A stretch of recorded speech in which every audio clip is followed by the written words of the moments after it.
Thank you so much, Josh. I'll just take a few moments and explain from my perspective why our country at the moment is not prepared for the significant number of Olim that I believe are either on their way or interested in coming.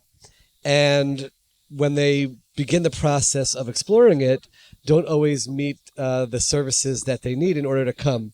And just by way of example, I'll just take one story that we're dealing with right now, but this happens on a daily basis.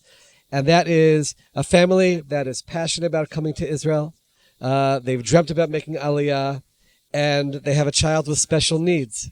And the hoops and hurdles that they have to go through in order to get approved for Aliyah, just because they have a child who has special needs, something which to me does not make the statement that we're opening our doors and we want anyone, any Jew who wants to come, to return home. But it actually sends the opposite message. It sends a message of it's difficult, it's troubling, and we don't know that we want to go through the effort to make it work.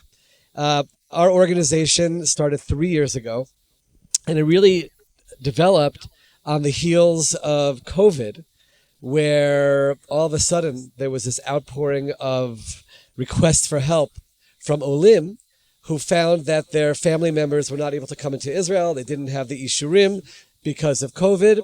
And they turned to me because I was a former member of Knesset, and I knew the ministers, I knew the Chavrei Knesset, to try to help. And I made the quote-unquote mistake of helping people get Ishurim, and that opened the floodgates to tens of thousands to be in touch.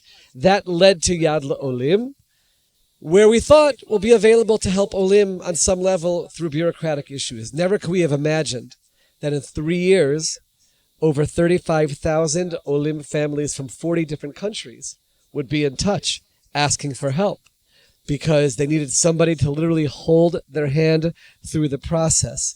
Both pre-Aliyah, when people were being asked for documents that there's absolutely no way they can ever produce. And you have people who, just as an example, the demand for a birth certificate from people who can't get it from their countries of origin, but they've lived in the United States, in the UK, in other countries for 40, 50 years. They clearly exist. They clearly have been born. They have rabbis attesting to their being Jewish. They certainly provide the criminal background check. And yet we have this checklist of documents, and it's very, very difficult to break through and get people permission to move here.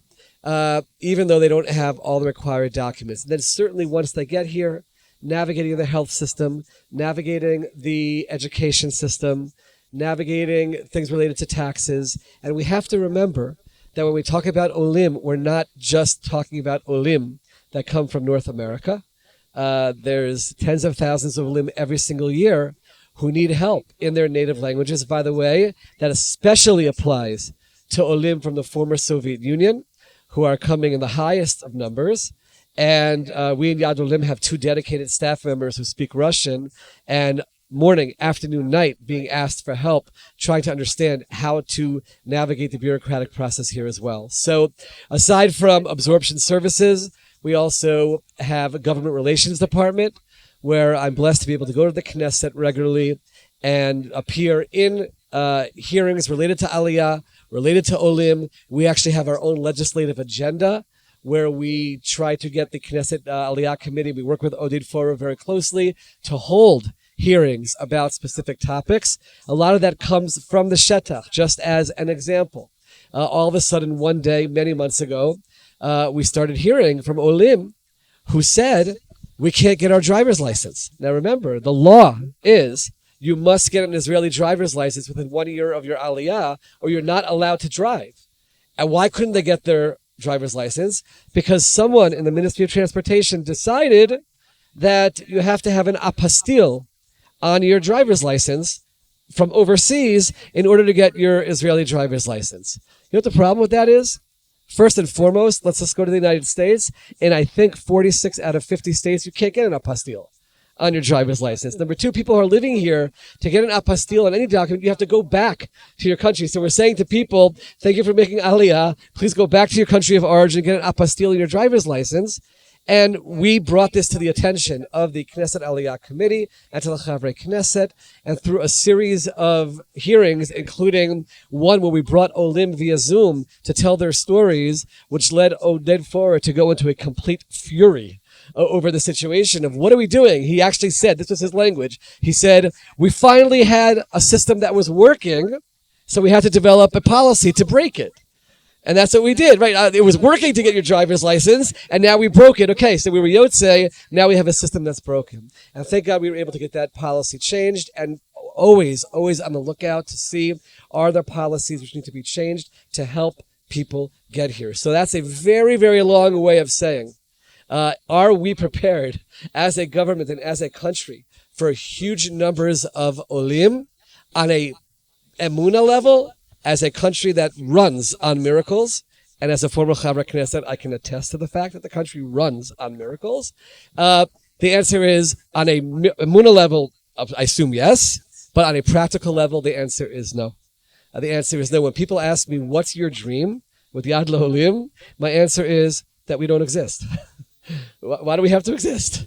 Why do I have to spend my time, just landed this afternoon, running around the world raising money for an organization just to give people the basic services they need to make Aliyah? This should be the number one focus of the state of Israel. The future of our country is built on this point. I travel around. It's a mistake when people say, why isn't everybody coming, dropping everything and coming? It's a mistake. There are many, many people out there who want to come, but we're not making it easy for them to come. We're not reaching out to them to come. We certainly just heard about the school, about Open Out Early, which actually helped my family as well, in terms of finding ways to make it easier for people to come. That says, here, we want you. And that's not a message which I believe is going out in the way that it should. And hopefully, as more and more noise is made about Aliyah, that could become a focus of the government and of the country. Again, it's a country with finite resources. I understand that. It's not simple. It's easy to just call out and say, throw budgets here, throw budgets there.